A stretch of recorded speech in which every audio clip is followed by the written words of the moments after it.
नमस्कार, स्वागत है आपका खबरों का पंचनामा में। मैं हूं आपके साथ खुशबू। हम लेकर आए हैं देश और दुनिया की 5 बड़ी खबरें, जिस पर चर्चा के लिए हमारे साथ स्टूडियो में मौजूद हैं कैपिटल टीवी के editor in chief doctor Manish Kumar. Doctor साहब, बहुत बहुत स्वागत है आपका। धन्यवाद। सबसे पहले नजर डालते हैं हेडलाइंस। बिग बॉस 13 के विनर सिद्धार्थ शुक्ला का 40 की उम्र में निधन, शोक में डूबी पूरी इंडस्ट्री। अलगाववादी नेता सैयद अली शाह गिलानी का निधन, कश्मीर में इंटरनेट सेवाएं बंद, पाकिस्तान में एक दिन का शोक। अफगानिस्तान में तालिबान सरकार का जल्द होगा ऐलान, अखुंदजादा होंगे मुखिया, बरादर बन सकते हैं प्रधानमंत्री। इमरान खान के मंत्री का कबूलनामा, टॉप तालिबान नेता पाकिस्तान में पले बढ़े और यही मिली उन्हें ट्रेनिंग। और तालिबान ने डाला पंजशीर घाटी पर घेरा, नॉर्दर्न अलायंस के लड़ाके दे रहे मुंह तोड़ जवाब।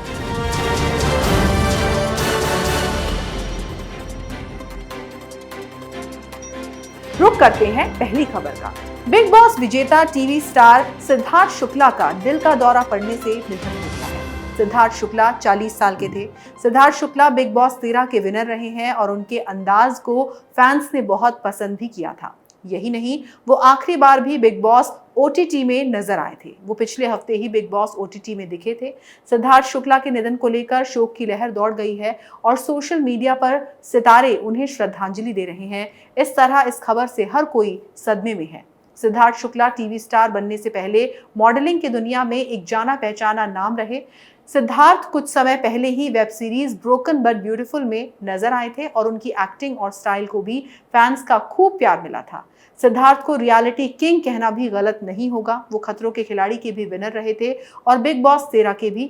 सिद्धार्थ शुक्ला के हिट सीरियल्स में दिल से दिल तक और बालिका वधू के नाम लिए जा सकते हैं। डॉक्टर साहब, पिछले 1-1.5 साल में न जाने कितने ही इस तरह की खबरें आई हैं, आपको क्या लगता है क्या कारण है? देखिए, ये जो कारण बताया जा रहा है कि कल रात दरअसल वो घर आए थे और उन्होंने कुछ दवाइयाँ ली थी और दवाई के बाद लेने के बाद वो सोने चले गए और सवेरे वो मृत पाए गए। उनके परिवार वालों ने फिर हॉस्पिटल उन्होंने लेकर के गए और कूपर हॉस्पिटल के मुताबिक वो जब हॉस्पिटल उनको लाया गया था तो ऑलरेडी उनकी मौत हो चुकी थी। अब सवाल बड़ा अनकंफर्टेबल है, लेकिन ये जानना ज़रूरी है कि भाई 40 साल की उम्र में कार्डियक अरेस्ट, दिल का दौरा पड़ जाना, जबकि वो बिल्कुल ही हेल्दी, जिम करने वाला, हट्टा कट्ठा, तो फिर आखिर इस तरीके से अचानक से किसी का मर जाना, ये एक शॉकिंग न्यूज़ है, सबके लिए है। कुछ डॉक्टर्स मैंने बात की कि आखिर ऐसा इसकी वजह क्या हो सकती है। तो आजकल जिस तरह का लाइफ स्टाइल है, जो लोग ज़्यादा सिगरेट पीते हैं, ज़्यादा ड्रग्स पे का इस्तेमाल करते हैं, शराब पीते हैं और जिनका जीवन जो दिनचर्या है वो बड़ा ही इर्रेगुलर सा होता है, तो ऐसे में कम उम्र में भी दिल का दौरा पड़ सकता है। तो ये एक तो मेडिकल कारण बताया जा रहा है, लेकिन अच्छी बात यह है कि इस बार मुंबई पुलिस बिल्कुल ही एक प्रोफेशनल पुलिस की तरह काम करती हुई नज़र आ रही है। सुशांत सिंह राजपूत की मौत की तरह यहाँ कोई गृह मंत्री सामने आकर के नहीं कह रहा कि भाई आत्महत्या हुई है व्हाटएवर, या पुलिस पोस्टमार्टम रिपोर्ट के आने से पहले ही किस वजह से मौत हुई उसके बारे में कोई मीडिया के ऊपर कोई बयान नहीं दे रही है। इस बार बाकायदा सब कुछ फूंक फूंक के उसको कदम रखा जा रहा है। पुलिस की तरफ से बहुत सारी तहकीकात की जा रही है, कुछ सवाल भी खड़े हो रहे हैं। कुछ लोग बता रहे हैं कि कल रात 2 बजे वो घर आए थे तो उनकी जो मर्सिडीज़ कार है उसके शीशे जो टूटे हुए थे, कैसे टूटा, किसने तोड़ा। फिर वो घर गए, घर के अंदर वो उन्होंने दवाइयाँ ली, किस चीज़ की दवाइयाँ थी, कौन किसने दवाइयाँ दी, अचानक से क्या हुआ, ऐसे कई सारे सवाल उठेंगे। सवाल तो उठना लाजमी भी है, लेकिन पुलिस और इस बार वो गलतियाँ नहीं दोहराई जा रही हैं जो गलतियाँ सुशांत सिंह राजपूत में दोहराई गई थी। पोस्टमार्टम रिपोर्ट से ये सारी बातें क्लियर होंगी कि मौत की वजह आखिर क्या है।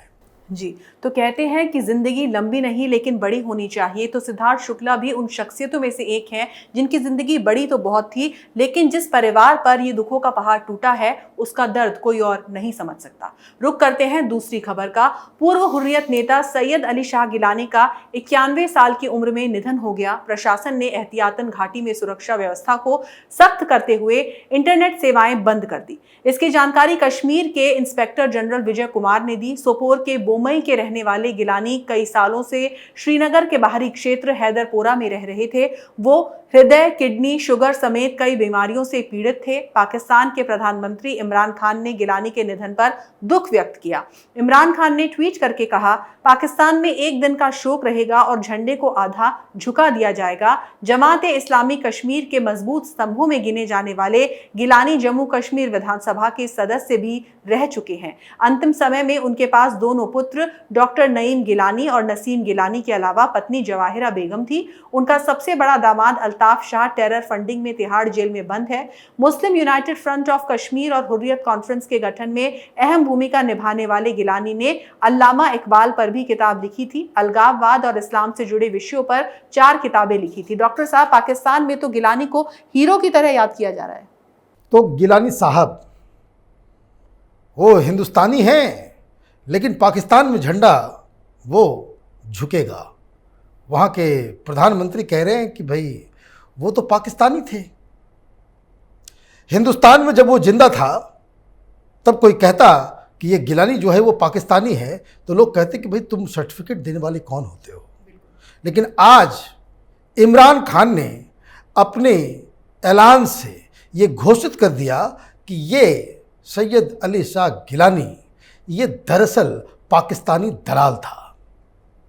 हिंदुस्तान का लूटन गैंग, ये टुकड़े टुकड़े गैंग, गिलानी साहब और ये वो शख्स था जिसने कश्मीर घाटी में बैठ के इस बात को इंश्योर किया कि तमाम हिंदू वहाँ से चले जाएं। जो वहाँ बच गए उनको तो आदर इसने मरवा दिया या फिर उनके घरों की महिलाओं की इज्जत लूट डाली।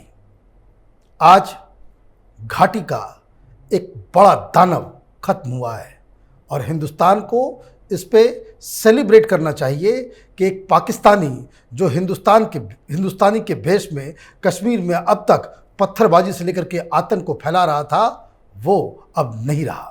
जी, तो जैसा कि यहाँ पर डॉक्टर साहब ने कहा कि शोक दिवस पाकिस्तान को मनाने दिया जाए, लेकिन हिंदुस्तान में जश्न जरूर मनाया जाना चाहिए। रुक करते हैं तीसरी खबर का। अफगानिस्तान में नई सरकार को लेकर तस्वीर साफ होने लगी है। अफगानिस्तान में बनने वाली नई सरकार के मुखिया तालिबान के सर्वोच्च नेता मुल्ला हिबातुल्लाह अखुंदजादा होंगे। मीडिया रिपोर्ट्स के मुताबिक नई सरकार में एक प्रधानमंत्री भी होगा। तालिबान का कहना है कि काबुल में सरकार की भावी व्यवस्था के लिए समझौते हो गए हैं। जल्द ही नई सरकार की घोषणा कर दी जाएगी। ऐसी जानकारी मिली है कि आईए प्रमुख मुल्ला हिबातुल्लाह अखुंदजादा के नेतृत्व में समझौते हुए हैं। तालिबान के मुताबिक वो जिस नई इस्लामिक सरकार की घोषणा करेंगे वो लोगों के लिए आदर्श होगी। मीडिया रिपोर्ट से ये जानकारी मिल रही है कि तालिबान 3 सितंबर यानी कि शुक्रवार को नई सरकार के गठन का ऐलान करेगा। फिलहाल राष्ट्रीय ध्वज और राष्ट्रगान को लेकर कोई भी चर्चा नहीं हुई है। डॉक्टर साहब, अब तो तालिबान सरकार बनाने जा रहा है, अब आगे क्या होगा? वही होगा जो 1995 के बाद अफगानिस्तान में हुआ था। और इस बार थोड़े ये लोग चालाक हो गए हैं, तो इस बार इन्होंने ईरानियन मॉडल को चुना है। ये ईरानियन मॉडल क्या है कि सरकार, गवर्नमेंट अपनी जगह पे है, लेकिन इन सब के ऊपर एक सुप्रीम लीडर होगा। सुप्रीम लीडर किस लिए चाहिए? वो कोई इलेक्टेड रिप्रेजेंटेटिव नहीं होगा। सुप्रीम लीडर वो होगा जो इस्लाम की सही परिभाषा, जो कुरान और हदीस के नज़रिए से जो फतवा जारी करेगा, जिसका हर बयान अफ़गानिस्तान के लिए कानून होगा।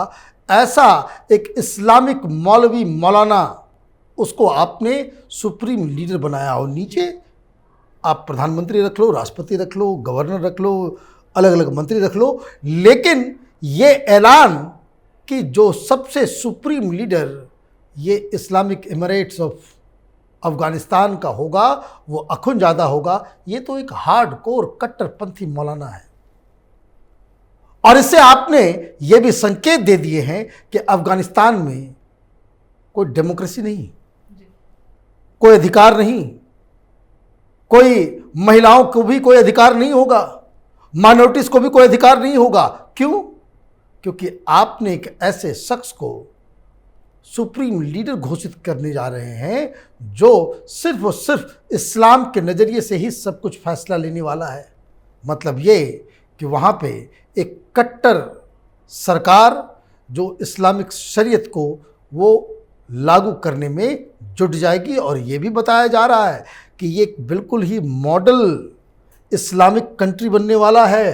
तो इसका मतलब यही है कि वहाँ पे जो माइनॉरिटीज़ वाले हिंदू, सिख, क्रिश्चियंस जो हैं उनको छोड़ना होगा, महिलाओं को घर में बंद रहना होगा, वहाँ महिलाएं नौकरी नहीं कर सकती, कोई एजुकेशन वाले स्कूल्स नहीं होंगे। तो ये सारी चीज़ें वही होंगी जिसके लिए तालिबान, अलकायदा, ISIS वो सारे लोग जो जाने जाते हैं कि हार्डकोर इस्लामिक स्टेट का निर्माण वहाँ पे होने वाला है। जी, तो तालिबान ने ये पहले ही साफ कर दिया था कि वो किसी भी कीमत पर अफगानिस्तान के अंदर लोकतंत्र नहीं चाहता, और अब वो इसी चीज को अमली जामा पहनाने जा रहा है। बात करते हैं चौथी खबर की। पाकिस्तान के गृह मंत्री शेख रशीद अहमद ने हाल ही में एक इंटरव्यू में कहा है कि पाकिस्तान ने लंबे समय तक तालिबान की देखभाल की है। जी हाँ, शेख रशीद ने एक पाकिस्तानी न्यूज चैनल के माध्यम से कहा कि तालिबान के सभी टॉप लीडर्स पाकिस्तान में पैदा हुए और पले बढ़े। ये हमारी सेवा रही है कि हमने उन्हें ट्रेनिंग दी है, और कई और लोग अभी पढ़ाई कर रहे हैं। गौरतलब है कि पाकिस्तान पर लंबे समय से तालिबान की मदद करने के आरोप लगते रहे हैं। पाकिस्तानी गृह मंत्री ने तालिबान की सहायता करने पर पाकिस्तान की अंतर्राष्ट्रीय आलोचना का जवाब दिया और कहा, मुल्ला बरादर पाकिस्तान की जेल में था, अमेरिका ने हमें उसे रिहा करने के लिए कहा। शेख रशीद ने कहा, हम पाकिस्तान अफगानिस्तान सीमा पर शांति चाहते हैं। शांति पाकिस्तान और अफगानिस्तान सीमा दोनों के अनुकूल है। ये बयान ऐसे समय में आया है जब पाकिस्तान आधिकारिक तौर पर अफगानिस्तान में तालिबान का समर्थन करते हुए नजर आ रहा है। डॉक्टर साहब, आतंकियों को ये कौन सी पढ़ाई करवा रहा है पाकिस्तान, जिसकी बात शेख रशीद अहमद कर रहे हैं? देखिए, ये शेख रशीद साहब बड़बोले लीडर हैं, वहाँ के गृह मंत्री हैं, उनको ये ज़रा सा भी इल्म नहीं है कि वो और उनका बयान पाकिस्तान के लिए कितनी बड़ी मुसीबत खड़ी कर सकता है। इन्होंने तो बयान दे दिया, और सरकार के जितने भी नुमाइंदे हैं वो घूम घूम के टेलीविज़न चैनल पे कह रहे कि नहीं नहीं, ये उनका पर्सनल बयान है। अभी तक तालिबान को रिकॉग्नाइज पाकिस्तान ने नहीं किया है। क्यों नहीं किया है? ये तो एक ऐसा मसला, उन्होंने एक ऐसा, इसको कह सकते कबूलनामा उन्होंने कहा है कि FATF जो लगातार पाकिस्तान को ग्रे लिस्ट में डाल रहा था, अगर ये बात 6 महीने पहले शेख रशीद ने कह दी होती तो पाकिस्तान तो ब्लैक लिस्ट में चला गया होता। पाकिस्तान के ऊपर तो यही इल्ज़ाम है कि वो आतंक को एक नीति की तरह, एक पॉलिसी की तरह वो इसको इस्तेमाल करता है, और जब FATF की तलवार लटकती तो वो कहते कि नहीं, हम तो एक्शन ले रहे हैं इनके खिलाफ, हम आतंकवादियों से सबसे ज़्यादा पीड़ित हैं। और वहाँ का गृह मंत्री ये कह रहा है कि हमने तो हमारे जितने भी तालिबानी लीडर हैं वो पाकिस्तान में ही पढ़े लिखे बड़े हुए हैं। सही बात है। ये जो अभी एक खबर पहले हमने बताया कि अखुनजादा, ये कोयटा में, पाकिस्तान के कोयटा के मदरसे में वो लोगों के दिमाग को पल्यूट करता था, जिहाद के गुण सिखाता था। ऐसे कई सारे तमाम तालिबानी लीडर्स हैं, जब अफगानिस्तान में अमेरिकी सेना थी तो अपनी जान बचा करके भाग के आए थे। पाकिस्तान तो वही है जहाँ पे ओसामा बिन लादेन मिला था, वही है जहाँ अल जवाहिरी है। तो सारे लोग तो, ये तो आतंक का कारखाना है पाकिस्तान। अब बस चूक इतनी हो गई शेख रशीद से कि उन्होंने सच सच कह दिया।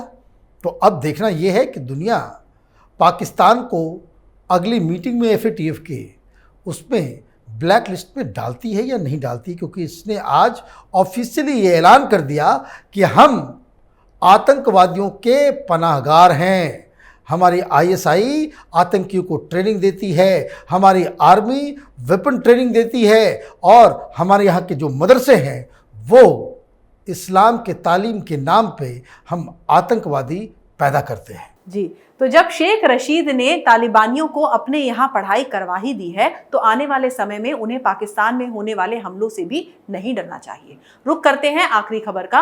अफगानिस्तान के पंजशीर में तालिबान और नॉर्दर्न अलायंस के बीच की जंग अभी भी जारी है। दोनों पक्षों के बीच जो बातचीत हो रही थी वो फेल हो गई है। अब तालिबान का दावा है कि उसने घाटी को पूरी तरह से घेर लिया है। ऐसे में तालिबान और नॉर्दर्न अलायंस के बीच आने वाले दिनों में तीखी झड़प देखने को मिल सकती है। मीडिया रिपोर्ट्स के मुताबिक तालिबान ने पंजशीर को घेर लिया है। पंजशीर ही वो इलाका है जिस पर अभी तक तालिबान का कब्जा नहीं है। तालिबान ने 15 अगस्त को काबुल पर कब्जा जमाया था, लेकिन वो अभी तक पंजशीर को अपने कब्जे में नहीं कर पाया है। शेरे पंजशीर अहमद शाह मसूद के बेटे अहमद मसूद की अगुवाई में यहाँ पर नॉर्दर्न अलायंस लगातार तालिबान के खिलाफ लड़ाई लड़ रहे हैं। पिछले दिनों में तालिबान की ओर से पंजशीर के एंट्रेंस पर हमला करना तेज हुआ है। वो लगातार घुसपैठ की ताक में बैठा है। अहमद मसूद के अलावा खुद को अफगानिस्तान के कार्यकारी राष्ट्रपति घोषित कर चुके अमरुल्लाह साले भी अभी पंजशीर में ही हैं। अमरुल्लाह साले ने ट्वीट करके कहा है कि पंजशीर हर अफगान नागरिक के हक के लिए लड़ाई लड़ रहा है। पंजशीर आखिरी दम तक अफगान के लोगों के लिए लड़ता रहेगा। डॉक्टर साहब, आपको क्या लगता है कि तालिबान की जीत होगी या फिर पंजशीर के शेरों की? देखिए, तालिबान तो अभी घुस नहीं पाया है। अब तो उसके पास पूरी सरकार है और बहुत सारे अमेरिकन वेपन्स हैं, लेकिन फिर भी मैं बता दूं, यहाँ पे बहुत लंबी लड़ाई चलने वाली है, क्योंकि जो पंजशीर है उसका एक अपना इतिहास रहा है। रशियंस भी जब आए थे तो वो घुस नहीं पाए थे। जब तालिबान का पिछली बार 1995 में जब हुकूमत, तो लगातार वो कोशिश करते रहे, लेकिन फिर भी कभी कब्जा नहीं कर पाए। वहाँ की जो ज्योग्राफी है वो ये जो पंजशीर के जो शेर हैं उनके फेवर में है। और बताया ये जा रहा है, कई सारी तस्वीरें भी आ रही है कि किस तरीके से जो नॉर्दर्न अलायंस रेसिस्टेंस फोर्स है, इनके पास भी हथियारों का ज़ख़ीरा, पूरी दुनिया से मदद और एक सिंपैथी अफ़गानिस्तान की जनता की इनके साथ है। ये बहुत होता है एक किसी भी रेसिस्टेंस फोर्स के लिए लंबे समय तक लड़ाई लड़ने के लिए। और यकीन मानिए कि जैसे जैसे ये नॉर्दर्न अलायंस की साख और लड़ाई का जो समय है वो लंबा खिंचता जाएगा, अफ़गानिस्तान की जनता धीरे धीरे वैसे ही तालिबान के खिलाफ खड़ी होती चली जाएगी।